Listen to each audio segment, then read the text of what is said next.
Welcome to the Growing in Grace podcast, where you can listen in on some casual conversation about the good news of Jesus without all of the inconsistent religious double talk.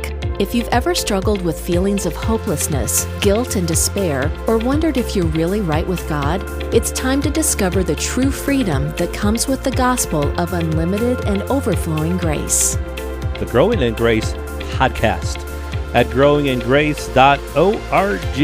We've had that website up for several years now. All of our past podcasts you can find right there, well over 900 of them, 18 and a half years or so worth of podcasts, a little more than that. So search tool on the website, search for any topic that you may wonder if we've talked about, and maybe you'll find some podcasts that relate to that.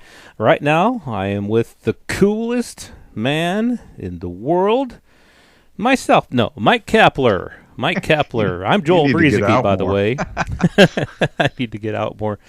I'm out enough. I'm an introvert. I like being home. I like being. You are an introvert. One of the few men who can do an introverted podcast. That's interesting. I won't go off on this, but we were talking about this at supper last night, just because my daughter's an introvert and I'm an introvert. But introverts can be social. We can be very social and outgoing, but there's a limit. It's like we really you need a lot more time to recharge than like an extrovert. An extroverted person gets kind of a charge out of being open and out and social. An introvert, it really drains them pretty quickly, at least depending on the introvert. So it's like I saw this meme the other day. It's like pretty much as soon as I get somewhere, I'm like, I'm ready to leave. It's not quite like that, but anyway. Wow. It's interesting. Yeah, well, I think I'm also an introvert, but maybe not on a different scale than what you are. And maybe it's increased over the years for me. Yeah. Because it might have depended on what job I was doing at the time or something like that, where I was more exposed to the public and just needed to force myself out there. That's what my dad did when we were young people going to work. My dad had a lot of young people working for him in retail, and it was a different time than what we have now. Sure. Oh, yeah. If you complained, you got fired. Oh, yeah. There'd be a lot of fired people these days. But yeah, he would make us, he'd force us. Because we had, quiet people, young people trying to find themselves. And boy, he would try and bring it out of them, man. I mean, he would rail into somebody. If customers walked by him and they weren't saying hi and going out of their way, he would pull them aside and let them have it. Uh-huh. And he would even, back in that day, Joel, he would even make us memorize customers' names. Learn 3 names a week. Oh, really? Yeah, wow. At least, either a last name or a first name. And back then, one trick to do that, of course, sometimes you could hear another employee start calling somebody by name because they knew each other or whatever. But another trick back then was people wrote checks. Oh, yeah. Yeah. Have their name so right next on there. time they came in, you could say, hi, Mrs. Jones, or hi, Frank. Right. And this wasn't your big, like, modern-day mega grocery store. This is like a little grocery store. It was easier to do back then, granted, because of that. But still, it was, like I said, it was a different time. Yeah. Well, I've been at a place where I've been working for over 30 years, and there's still a lot of names that I don't know. I'm horrible with names. Yeah. Good with faces, that but happens horrible when you get older, too, I think. Yeah. Hey, we kind of teased this last week, something that Joel and I spent quite a bit of time talking about recently off the air, and we kind of joked around about how, man, I wish for the last 20 minutes we just had the tape rolling. Yes. Even though it wasn't a formal podcast, it was just he and I talking. You ever watch like something about a TV show or a radio show or anything, even a sports team? Anything that goes on behind the scenes is really interesting. And I think some of the conversations we had on this thing that we're going to be talking about would have been kind of fun for people to listen to, just to hear you and me off the cuff talking before we got ready to record, because there were some interesting things that we brought up. But Joel, Gentiles, let's talk about Gentiles, because in the book of Acts, now we'll get into, maybe we'll start out here with what is a Gentile. But in the book of Acts, interestingly, non-Jewish people, Gentiles, are barely mentioned, and really not mentioned at all in the context of having the Spirit and getting saved until 7 to 10 years after Jesus rose from the dead, which is interesting because Jesus clearly spoke to his disciples about going out into the world to all nations, and that word nation comes from the word Gentile, and go out there and share this with everybody. And I just don't think they got it.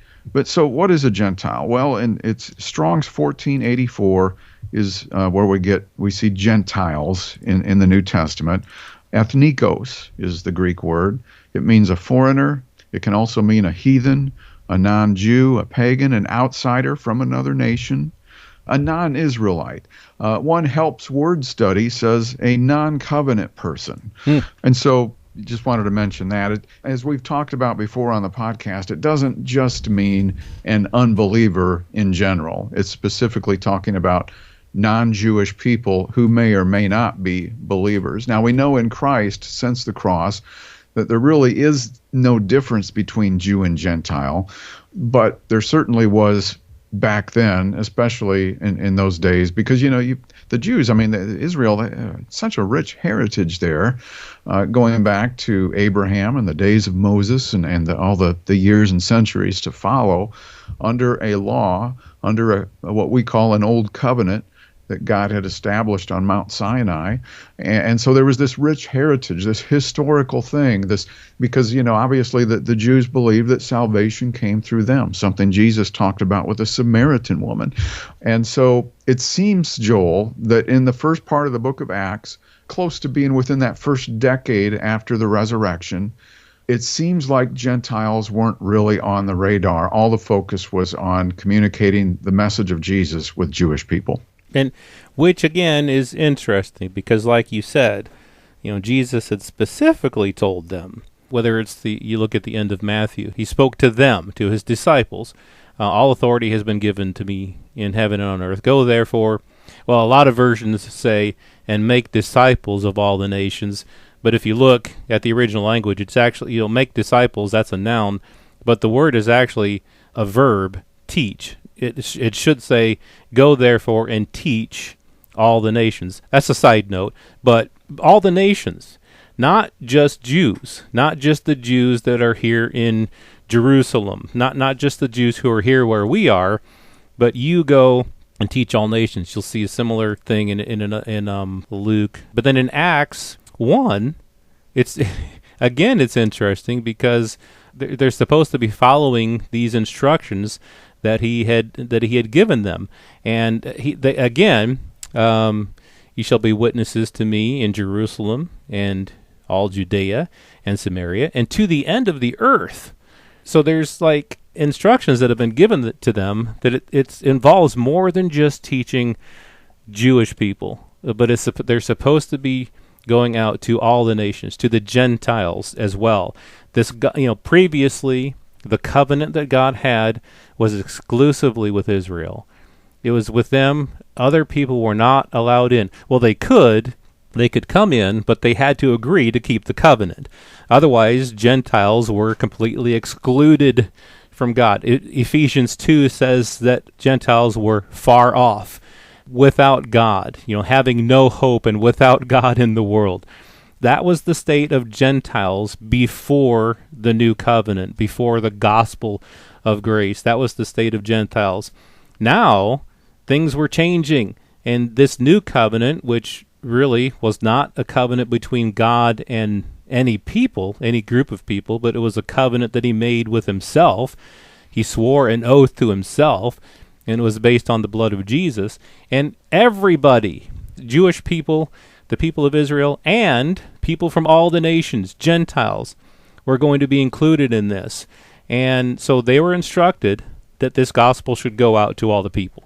But like you say, and this is what we'll be talking about here, you don't see evidence of these Jewish apostles and leaders teaching Gentiles the gospel for quite some time. Think back to the last 10 years of your own life. A lot has happened in 10 years. And in 10 years or so, 7 or 10 years, whatever the timeline is, no mention of this gospel to the Gentiles at the beginning of the New Covenant era. And it's kind of like that causes some problems. But so we'll get into that as we go on with this. Yeah.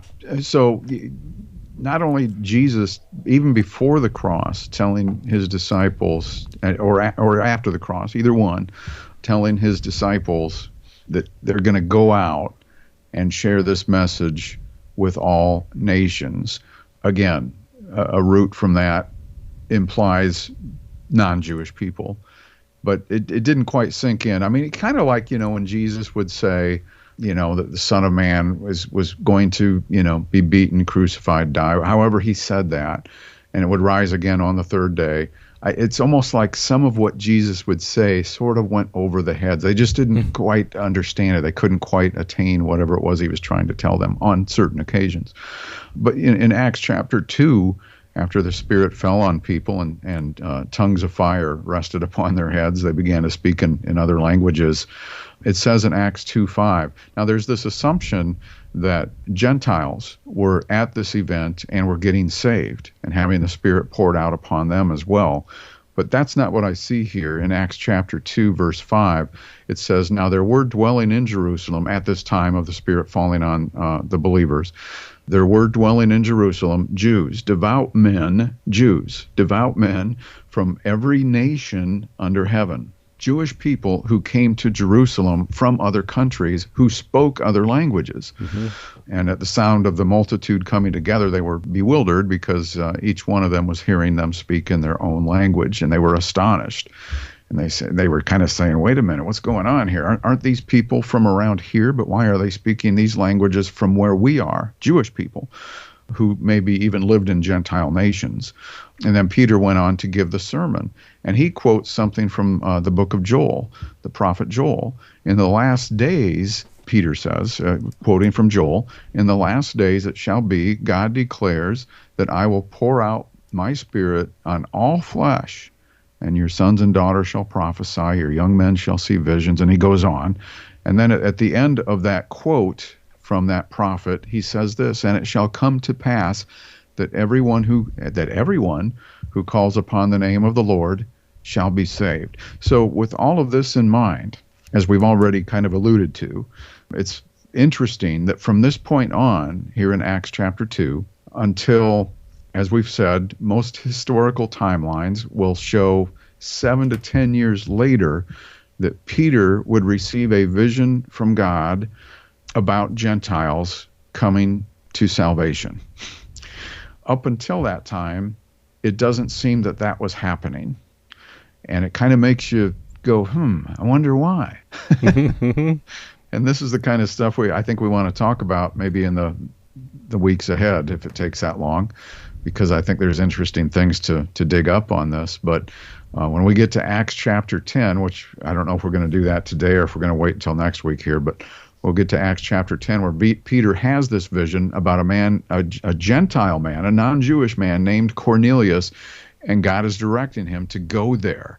And we'll start splicing into that. Well, yeah, and kind of something that I've just had thought about. At the place where I work, for many years I had done a certain job, and long story short, on that job, I wasn't allowed access to various places within the hospital setting that I worked in. You had to have a key or a badge that would let you in certain places. Well, then, a couple years ago, I took on a position where all of a sudden I'm given access to these, like the ER, to various places that are employee only.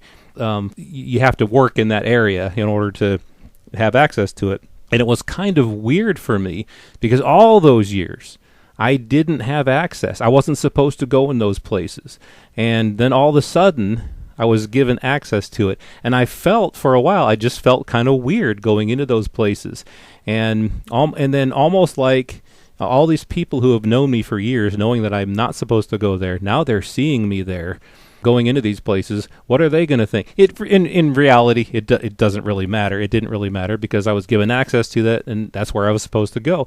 But I just kind of wonder if this mindset, that kind of a mindset, maybe had something to do with this. The Jewish people were not supposed to have anything to do with the Gentiles. The Gentiles were separate. They were apart. Again, they were far off from God. They were without God, having no hope. And there was this mindset within the Jewish mind that this thing was for Jews only. The covenant that we were under was for us, for Jews only. And now, this new covenant, okay, that's great, it's wonderful, but it's still in their minds, even though, again, they had been told, especially these apostles, go to all nations, but you just kind of wonder if there was something in their mindset that said, I'm not supposed to associate with Gentiles. I don't really know if we're supposed to be doing this. And so, for whatever reason, whether, again, it was fear or ignorance, they just didn't know. Maybe they did know, like, we'll talk about Peter a little bit, and maybe he kind of did understand some things, but yet was afraid to go and eat with the Gentiles. We'll read some of that, talk about some of that. But you just kind of wonder if that kept them from going to the Gentiles, at least at first, until God gave the revelation of the gospel to the Apostle Paul. And Paul had quite a fight ahead of him once he received that revelation of the gospel, that it was not just for the Jewish people, not just for Israel, but it was for the Gentiles. So again, even though they had been told previously, this is for everybody, it really took several years before some of these Jewish people began to realize that this is actually for Gentiles. And I think some of the Jewish people never really did catch on to that. And so that makes the history of the church a little bit even more interesting. It is interesting. And I think as we get into this a little bit further, especially toward Acts chapter 10, we're going to see, I think, the thing that was preventing people like Peter from taking this message to the Gentiles. And guess what? It has to do with the Mosaic law and their perceptions of it, even then. And so let's talk about it next week here on the Growing in Grace podcast. This has been Growing in Grace with Mike Kapler and Joel Brueseke, heard online through various internet sources around the world each week. Access past programs by visiting growingingrace.org. Share it with a friend and listen again next week for more Growing in Grace.